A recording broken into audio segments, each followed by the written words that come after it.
What if the same father who condemned his daughter for wearing jeans and getting a tiny nose ring also shielded a son who had done far worse, over and over again? You would think that's impossible in any normal family. But court records, leaked emails, and sworn testimony prove it happened. Hi everyone, and welcome back with another topic that digs deep into a famous reality TV family, the hidden rules they lived by, and the shocking double standard no one talked about on air. Lately, the news headlines have been filled with stories about a certain family that rose to fame through a television show. And those headlines remind me of something I showed you at the very start of this video. A young woman from that family, let's call her one of the older daughters, sat down for an interview and later wrote a book. In both places, she explained how some very small, personal choices got her into huge trouble with her father. What were those choices? She started wearing pants instead of only long skirts. She got a small piercing in her nose. She began listening to popular music that you might hear on any mainstream radio station. And once in a while, she would have an adult drink like a glass of wine or a beer at a barbecue. None of these things are illegal. None of them hurt anyone. In most families, they would not even cause an argument. But in her father's eyes, these actions were seen as just as bad, or even worse, than what her brother had done. Think about that for a moment. A young woman finding her own identity, making harmless everyday choices, was being morally compared to a brother who had repeatedly harmed his own siblings. And here's the most painful part. That brother was never pushed away. He was not shunned. He was still invited to family gatherings, still seen at birthday parties, still present at weddings. He was not allowed to appear on the television show anymore, but that decision came from the network, not from the family. The show should have stopped much earlier, but it did not. The network should have cut ties, but they kept filming. Money kept flowing. Now that same brother has written many letters and emails from where he is currently living. In those messages, he often describes himself as a victim. He says his parents threw him to the wolves. He blames almost everyone around him, his sisters, his brothers-in-law, even strangers on the internet. Every once in a while he writes, "I take responsibility." But if you read carefully, he never actually admits to doing anything wrong. He never describes the harm he caused. Instead, he spends most of his time complaining about the people who spoke out against him. Who was the most vocal among his siblings? It was that same sister, the one who wore pants and pierced her nose. She wrote a book about the cost of growing up in that household. During the trial, she and her husband released statements. Her husband was very active online in comment sections, sharing his feelings about the case. After the verdict came down, he posted on social media. He was everywhere, refusing to stay quiet. And she was not quiet either. In fact, she was scheduled to be a witness in the case. When I look at the emails that have come out, and when I compare them to what was filed in court about 5 or 6 months ago, I see a clear pattern. The brother has been making the same arguments over and over. He keeps focusing on tiny details that do not matter. He points to procedural issues, to the so-called mailbox rule, to all sorts of technicalities. But the public court records from Western Arkansas completely refute what he is saying. The truth is already written down in black and white. In one letter he wrote to his wife, he admitted that he had been very angry. He talked about using God and praying to God. He said he felt charismatic, more so than the Baptists he grew up around. He wrote about praying earnestly for his lawyers. He said he had been rejoicing while reading scripture out loud. He asked God to bring truth to light and to reveal dark things. He prayed to be exonerated. He said that Jesus promised that the truth would set him free. But then in the very same letter, he admitted something else. He said he was having a hard time forgiving several people, including a family friend, some of his sisters, and their husbands. He used only initials, but anyone following the case knows exactly who he meant. He wrote about regretfully reflecting on not listening to his wife's cautions. He said he was insensitive to her. But notice what he did not say. He did not say he was sorry for harming his sisters. He did not say he took full responsibility for the crimes he was convicted of. Instead, he said, "I didn't do the things to put me here." He blamed his situation on not listening to career advice. He also recommitted to his wife. He wrote that he wanted to honor God and do what is right. He quoted the Bible, saying even if God slays him, he will still trust. He promised to be faithful to his wife and children. He said he wanted to earn her trust and respect through the process. That sounds good on the surface. But then you look at his actions, and the words fall apart. Let me tell you about a certain app he had on his phone. It was designed to track online activity and send reports to an accountability partner, in this case, his wife. But he changed the settings, so the reports went to his own email instead. He was supposed to be transparent, but he secretly hid what he was doing. He also installed a separate partition on his computer that let him bypass the tracking software completely. The system was meant to alert his wife if he visited forbidden websites, but he made sure she never got those alerts. On the very day law enforcement arrived to arrest him, he had been viewing things he should not have been viewing.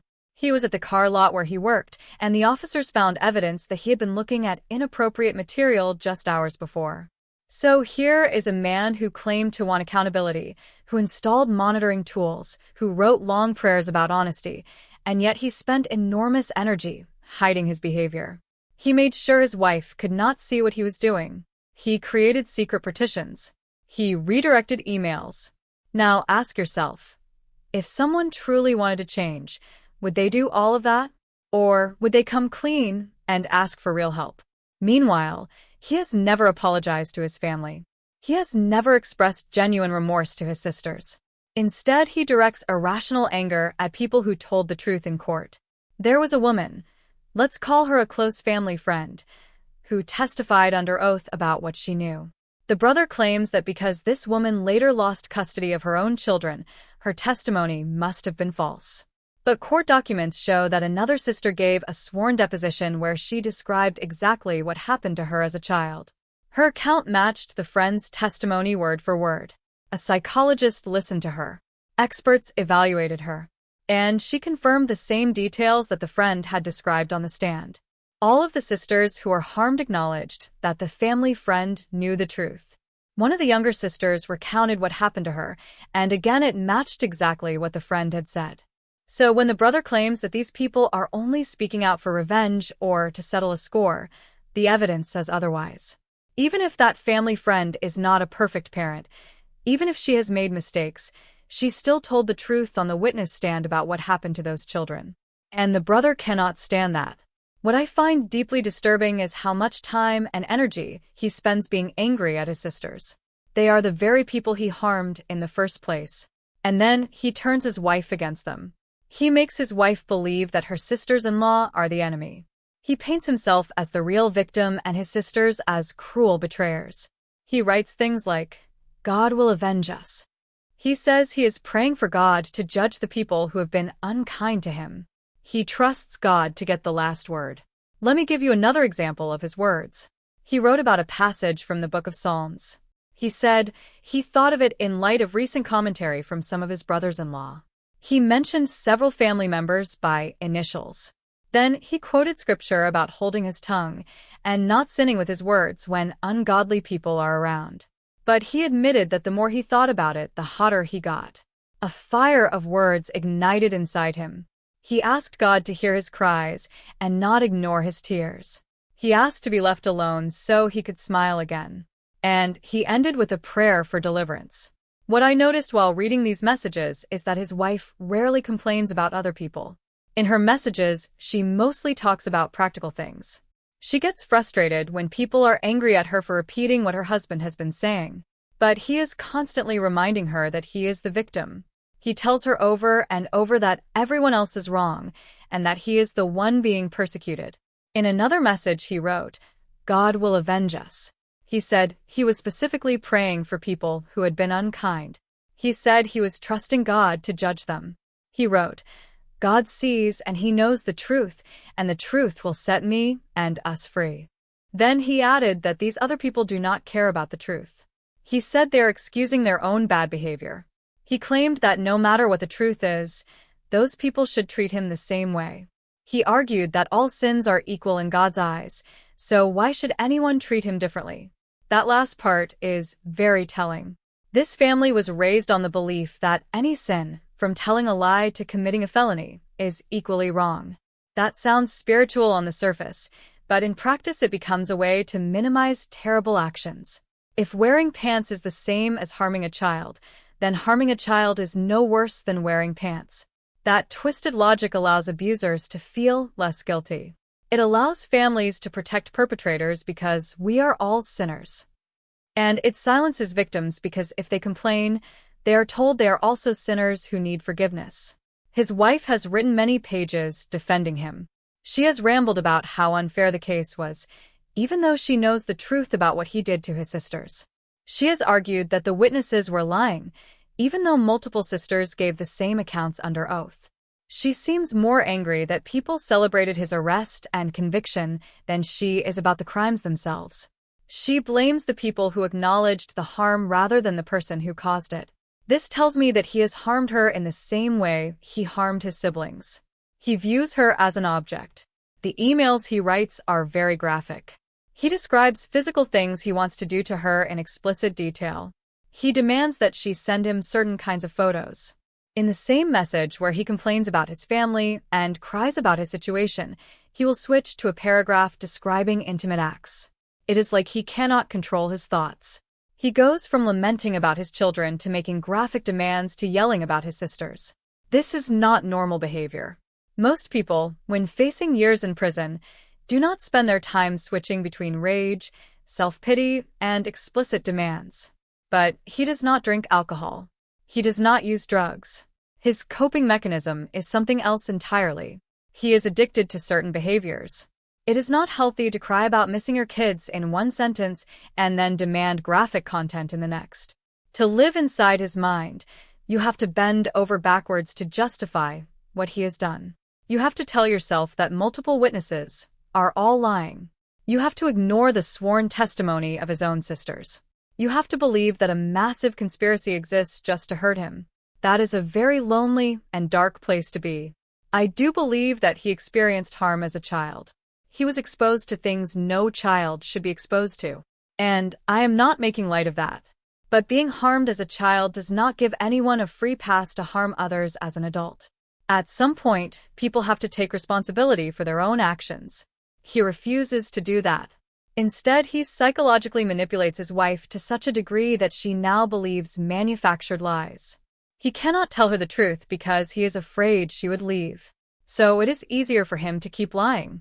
And if she believed the truth, she would also have to give up a very comfortable lifestyle, a large house, financial support, status within the family.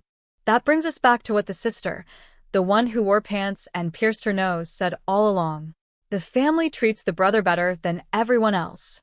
Another sister, who is also harmed, lives in a small converted shed on family property.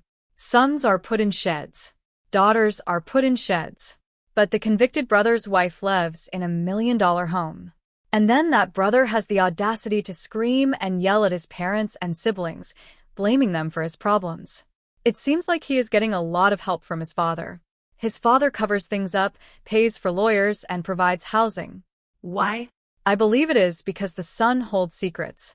He knows things about his father's friends, about his grandfather. And his father is afraid of what would happen if those secrets came out. So he keeps paying the ransom. He keeps providing houses and money. He does not want to be exposed. But here is the irony. We already know who the father is. He talks constantly about physical intimacy. He treats his wife as a servant. He controls his adult children with non-disclosure agreements. He has built an entire system designed to keep people ignorant, silenced, and dependent. The best way to cover up wrongdoing is to make sure your own children do not even know they are victims. And that is exactly what he has done. One of the most challenging parts of covering this kind of group is that the people inside do not realize they're being harmed. They think everything is for a higher purpose. They believe the strict rules are righteous. They do not see the manipulation because they have never known anything different. That is why so many victims take 20 or 30 years to finally speak out, to get counseling, to understand what was done to them. Reading all of these emails has been personally difficult. This story affects my mood. It triggers my own past experiences. I have to take long breaks from covering it because it is so heavy. But I keep going because people reach out to me every day. They say, "Thank you for seeing us. Thank you for telling the truth. Thank you for digging deeper." They say they finally feel seen. I did not get that for myself when I needed it, so I hope I can give it to others. Truth takes a long time to come out. The wheels of justice move slowly. But when the truth finally does emerge, change becomes possible. Accountability can happen. Justice can be served. More people are coming forward every day. I recently learned about someone new who shared their story, someone who was connected to this family and endured trauma as a child. It took them over 20 years to speak up. My hope is that for those who are still inside the system and have not yet harmed anyone, they find a way out. And for those who were once victims but became perpetrators themselves, they need to understand that being harmed as a child does not excuse harming others as an adult. The brother I have been discussing confessed only to things that would not put him in prison. He admitted to things he did as a minor because he knew he could not be prosecuted for them. He admitted to cheating because that is not a crime. But when his freedom was actually on the line, he lied. That is the only time he has been forced to face real consequences. The family has been taught in a world so upside down that they sit in judgment of others while doing terrible things themselves. They criticize people who are different, people from the LGBTQ community, people with no religious faith, people struggling with addiction. They look down on anyone who does not follow their strict rules. And yet they are the ones harming children. They are the ones covering up crimes. They have no concept of real morality. They cannot tell the difference between what is legal and what is illegal, between healthy touch and harmful touch, between paying for what you owe and committing fraud. It breaks my heart to read depositions where the sisters say that what happened to them as children was not a big deal. They say the worst part was that everyone found out. One young woman expressed fear that no man would ever want to marry her because she was no longer pure. Instead of compassion, some of the husbands seemed angry that their wives had been damaged by someone else. Their purity was treated like property that was stolen. We need to stop valuing women based on purity or virginity. Women's worth comes from their intellect, their character, their contributions to the world. I feel great pity for anyone who grows up in a world where this twisted version of morality is all they know. By exposing what has happened, I hope to wake people up, not just to this one family, but to the larger system that has spread across the country, infiltrated politics, and worked to strip women of control over their own bodies. That system creates children so that some of them can be harmed.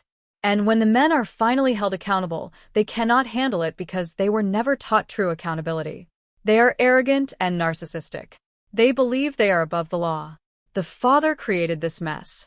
And I hope one day he is held responsible for it. If you made it to the end of this deep dive, thank you for your patience and for caring about the truth. Please give this video a thumbs up. It helps more people find content like this. Subscribe to the channel if you haven't already, and click the bell so you never miss an update.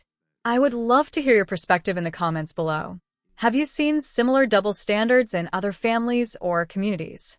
What do you think it will take for real accountability to happen? Let's talk about it. Thanks for watching, and I'll see you in the next one.